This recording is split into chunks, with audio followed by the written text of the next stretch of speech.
Welcome to episode 24 of the Mental Dietitian Podcast. I'm your host, Ahren Lynch-potter. Today, I asked one of my listeners, my good friend Ahren, what he wanted me to do a podcast about. And he said he wanted me to do a podcast about stepping out of your comfort zone with persistence, finding out that's not just where growth is, but newfound happiness. That's a great subject. And I was thinking about that. I was kind of reflecting on that. And right now it is a Tuesday night. This comes out on Wednesday at about 12 noon. So I record this the day before every single time my podcast comes out. So it's super, super relevant. Like, it's really relevant. It's what I'm thinking about right now. It's what I'm working on. It's what I'm discovering. It's what thoughts that are constantly on my mind, things like that. So tomorrow at 11 a.m., there is a pro MMA training class. So 11 a.m. at Revolution Martial Arts in Langley, which is one of the gyms I go to. They have the pro MMA fighters go there and they spar. They do sparring for an hour to an hour and a half. Now, I've never done MMA. I've done striking, which is just kickboxing. I had a private trainer for a year, my good friend Yuri, amazing trainer. If you live in Langley, or if you live in anywhere near Langley and you want to train with somebody who's so technical, hit me up, or you can just go follow him. His name's Yuri. And just a little shout out to my boy Yuri. Amazing, very technical, super technical. But yeah, anyway, I've done striking for about a year, one-on-one with Yuri. And then I've done Brazilian Jiu-Jitsu for around 2 years now, about a year and a half consistently. Then I did it for 3 years, 10 years ago. So 4.5 years of Brazilian Jiu-Jitsu, but I'd say about a year and a half consistently. And I'm a blue belt. So I've wanted to do MMA for a long time because it scares the absolute shit out of me, because Jiu-Jitsu is fun, but there's no striking. There's no striking at all. And when I trained with Yuri weighs 150 pounds. I weigh about 195 pounds. Right now I weigh 192. When I cut down for a jiu-jitsu competition, I weigh in at like 178, 179. But it's something that's always scared me, and stepping out of your comfort zone, exactly what Ahren's talking about. I'm going to go to that pro MMA training class tomorrow at 11 a.m. and spar with people that are current UFC fighters, potentially. Some of them, I think, are Bellator fighters. Some of them fight in ONE FC, which are the three biggest championships in the world, or the three biggest well, what's the word? Why can't I think of the word? Organizations. There you go. Three biggest organizations in the world. And there's a bunch of BFL fighters, which is the local kind of feeder organization in Western Canada that feeds the UFC and all those. So there's some absolute savages there. And I'm looking forward to going in one way, but I'm also very scared to go in the other way because it's completely outside of my comfort zone. But where you grow is not in your comfort zone. You have to go outside of your comfort zone to know what is out there. Think about when they first colonized any country. They had to leave their comfort zone of their country to go exploring the open seas. And you could say they discovered America. America was already there. It probably just wasn't called America at the time, but they discovered that, and that was outside of their comfort zone. That's a big stretch. It's like, okay, we're just going to sail this one direction, hope the world isn't flat, and hopefully hit land. That's a big commitment. Now, most of us don't have to do a commitment that big where it literally risks our lives. Some of us do. But the reason I am where I am today is, and the reason why all of you are where you are today, is because you have either pushed out of your comfort zone or you've stayed in your comfort zone. Somebody's comfort zone could literally just be joining a gym.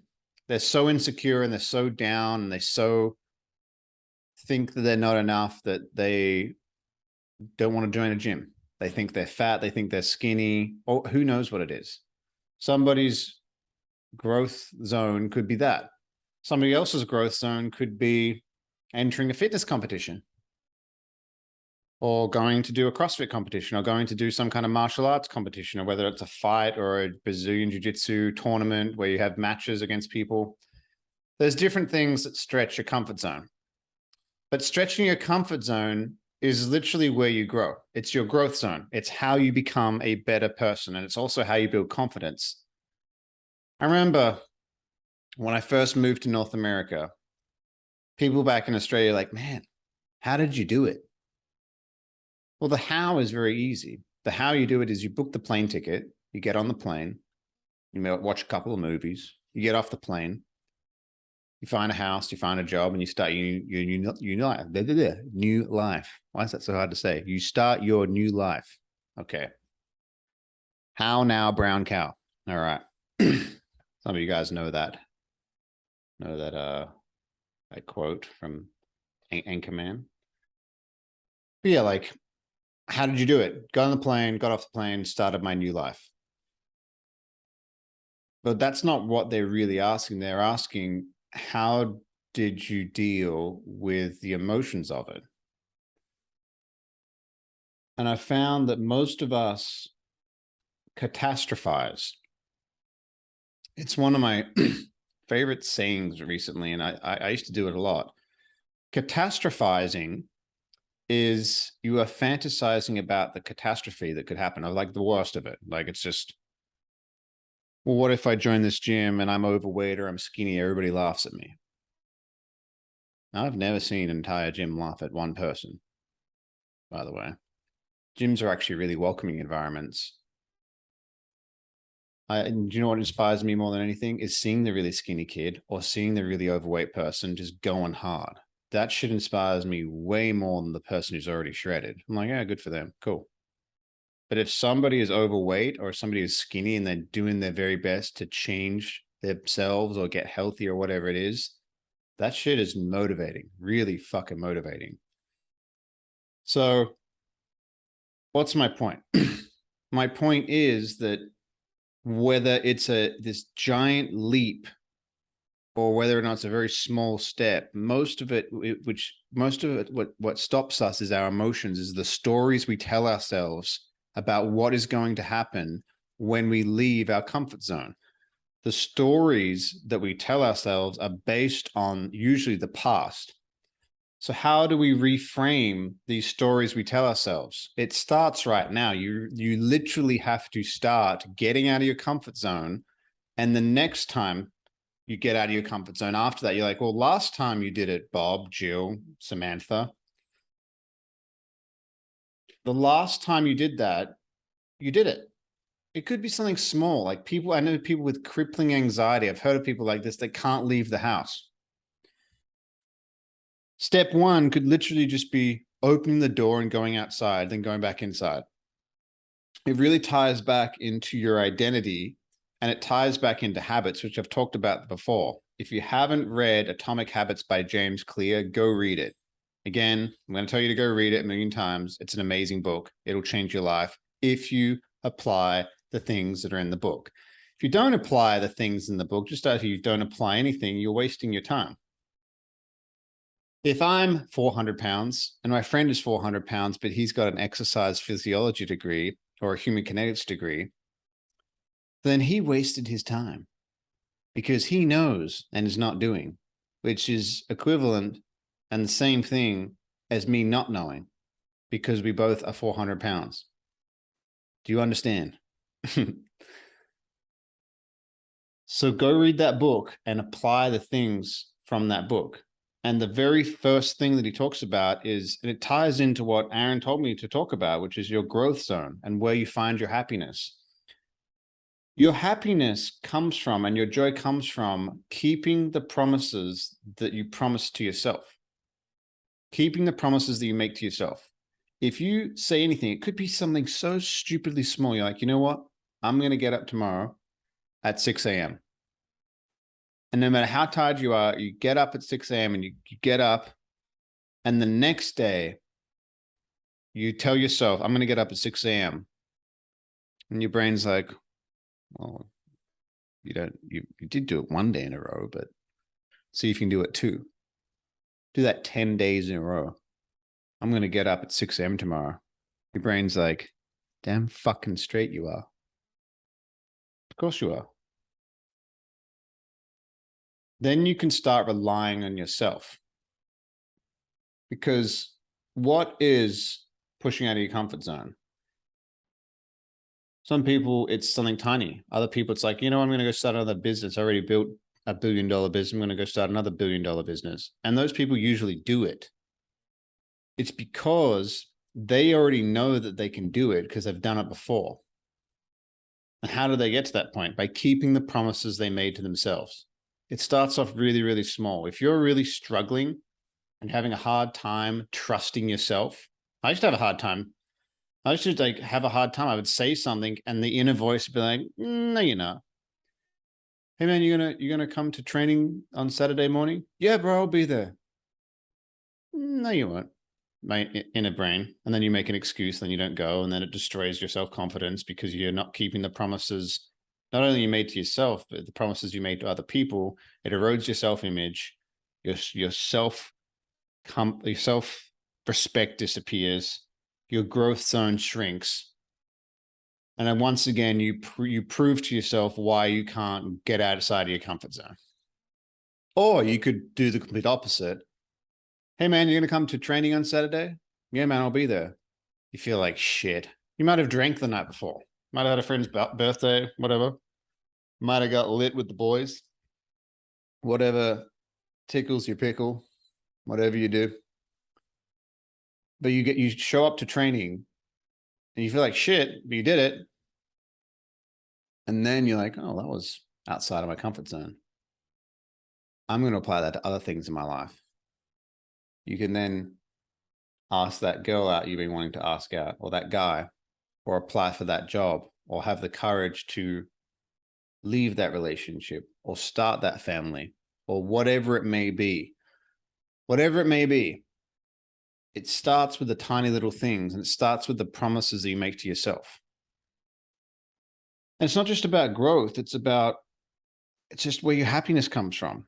Happiness is tied to growth. If you're not growing, how can you be happy?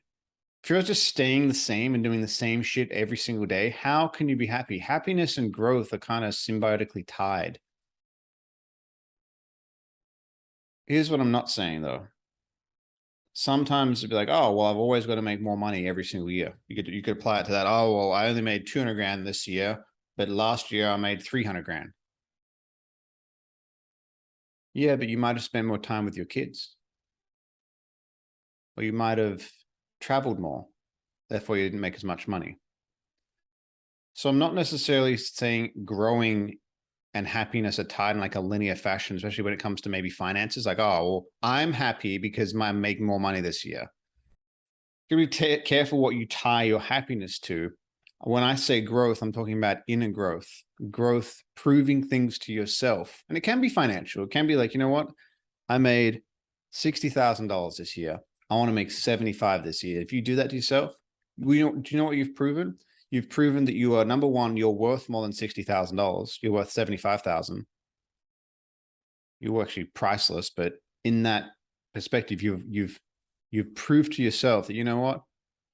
Maybe I do have the courage to go and apply for that $100,000 a year job. And you stretch it and you stretch it. I did that. My first sales career, I made 36 grand for the year. And then the most I made at Good Life was about $60,000. And then I went to Canada Drives. The most I made in the year was about $95,000. Last year, I made about $195,000. I can tell you this. I don't care. People don't talk about this shit. I'll talk about it. I'm self-employed, but that's through my corporation. But I'm in sales, so I generated sales, which I got paid $195,000, including bonuses and everything. If you had have told me when I was at Good Life 6 years ago, making 35 grand a year, thinking it was great, which it was great at the time, it was awesome. I'm not saying it wasn't great. I had amazing memories. Hey man, go apply for that $195,000 job. I'd be like, no, like no, like I haven't push my comfort zone to the point where I can even fucking comprehend that. There's not a chance. There's no chance. I would laugh. I'd be like, no. But over the 6-7 years of my career in sales, it's almost been 8 years now. Holy shit. So over that 7-8 year period, I've pushed it a little bit every single year. And I kind of reached a point now where I don't think I'm going to make as much as I did last year, but I'm actually exponentially happier. So that's my point, is that it doesn't always have to be tied to this linear thing. Like, I've got to lose more body fat. I've got to make more money. And if I don't, I'm not growing. And if I'm not growing, I'm not happy. Be really careful with that, because that is your ego taking over. And growth and happiness can be tied to how much peace you feel, how much less anxiety you feel, how much less you worry about money now, how better your relationship is, things like that. But the real thing is like, how do I push my comfort zone? Keep the promises you make to yourself. How do I get better in life? Keep the small promises you make to yourself. They stack up. Once you keep these promises you make to yourself, that will create a shift in your identity. Therefore, you think, I'm better than what I'm doing right now. I'm worth more. I wasn't put on this earth to do this, this, and this. I wasn't put in this earth to be in this abusive relationship. I wasn't put on this earth to work this dead-end job at Dollarama. I wasn't put on earth to be fat. I wasn't put on earth to do any of this things. I was put on earth to live an amazing, awesome life. I wasn't put on earth to just sip on life. I want to be put on earth. I want to gulp it down. I want to experience everything life has to offer. I want to have more peace, more happiness, more joy, more abundance, more finances, more love, more all of it. It's like, well, that's asking quite a lot. Yeah. It's not a fucking dress rehearsal. You get one shot at life. You're going to die. It's not a dress rehearsal. Too many people are acting like it's a dress rehearsal. I'll do that. I'll do that next year. I'll do it tomorrow. I've done that. We've all done it. I'm not coming from a place that is like, hey, people, I'm better than you. Man, I've done a lot of things.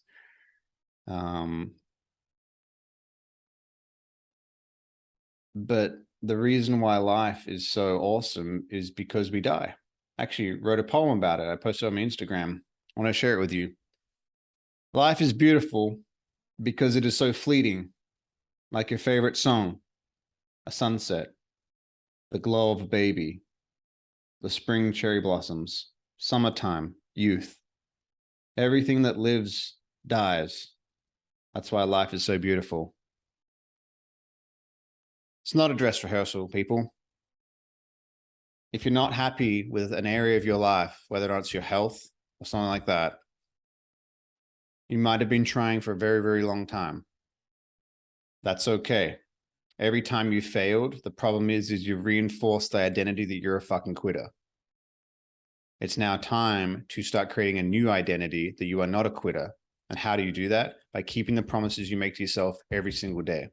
And it starts off with tiny little small things. It starts off with drinking a glass of water in the morning. I'm going to get up. I'm going to drink an entire glass of water. And that's what I'm going to do every single morning without fail. Boom, done. And then the next thing, it's like, well, I'm going to start eating breakfast, or I'm going to fast, whatever you want to do. I'm going to fast till 11 every single day. And then your brain will be like, well, you did drink the water every single day at 6:30 when you said you were going to do it. So I guess we can do that too. And the more things you stack on top of each other like that, the greater your identity grows.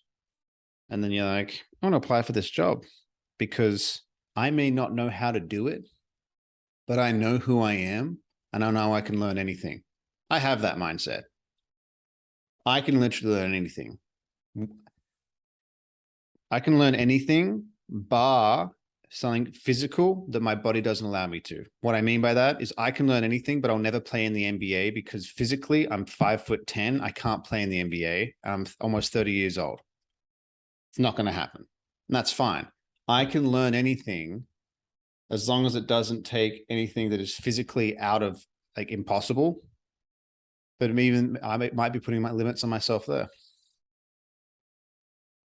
I can learn anything, literally anything. I can become the best at anything. And you can too. I could get dropped off in a different country and make friends and build a life within a month. Why do I know that? Because I've done it. And you can do anything you want to. But the problem is too many of us have stacked up evidence from all the things that we haven't done. And our brain loves reminding us, doesn't it? Remember that time you didn't do that, you didn't do this, you didn't do that. It loves reminding of us all the times we didn't finish that, or didn't do that, or didn't get the best grade here, or kind of fucked up that relationship there. That doesn't matter because that's in the past. It's like on the last podcast I said, stop looking in the rearview mirror. That's not where your growth zone is. You can't change the past. What you can do is you can change your perspective on the past, though. And you can start remembering all the things that you did do. Remember how you did that. Remember how you helped out that person there. Remember how you were integrity there. Remember how you made that amount of money there. Remember how that felt when you had that big month at work and you worked really hard. Remember that time where you submitted that essay or submitted that thesis or that report at university, and the feeling of giving it your all and you got a great mark. You've done this before. You can do it again. David Goggins calls it the cookie jar. When you're suffering and going through hard times, what biologically happens is your brain tries to make you quit, tries to make you stop by reminding you of all the stupid things that you've done and all the times you've failed, because it doesn't like pushing into that pain. You can reverse engineer it by thinking about all the times you've conquered and all the times you've gone through your fear and pushed through those hard times. And that's what pushing out of your comfort zone is. So hope you got something out of this episode. Got kind of fired up talking about this. And I got to do some affirmations. I got to say that, hey, I can do anything. I can be anything. I can do anything. I can achieve anything. I can make this podcast one of the biggest podcasts in the world if I put the effort in. You can say all the things you want, but if you don't go apply action, you're in la la land. So if any of you guys need any tips about anything, or if any of you guys want to hop on a call, I am taking on one person right now, one person that I'm going to be doing a bi-weekly coaching call with about changing your perspective, changing your life, and it's free right now. I'm looking for one person. If you are interested in that, please get hold of me on Instagram, Ahren Lynch-potter. Just get a hold of me, DM me, and be like, you know what? I want to be that guy. I want to be that girl. I'm testing out what coaching is like. I'm going to see if I like doing it. I think I'm going to really like doing it. I love talking about this stuff. I love helping people have breakthroughs in their life. If you are interested in that, I'm not going to charge you initially. This is an exploratory phase for both of us. But I know for a fact that if I hop on a call with you, I'm going to be able to change your life. It's not being arrogant. I just have enough evidence, enough things, exactly what I'm talking about. I've pushed my growth zone enough times to know that I am of value. And when I talk, I can provide valuable information that can help people break through plateaus, break through things that are going on in their head, things that are going on emotionally. I know I can. So on that note, I love you all. If you ever have a question about anything, please reach out to me. I would love to hear from every single one of you that's listening to this. Love you all. Hope you have an amazing morning, afternoon, evening, whatever time it is. Enjoy it. Have a big, deep breath. And just remember you're alive. And it's amazing. Love you guys. Bye.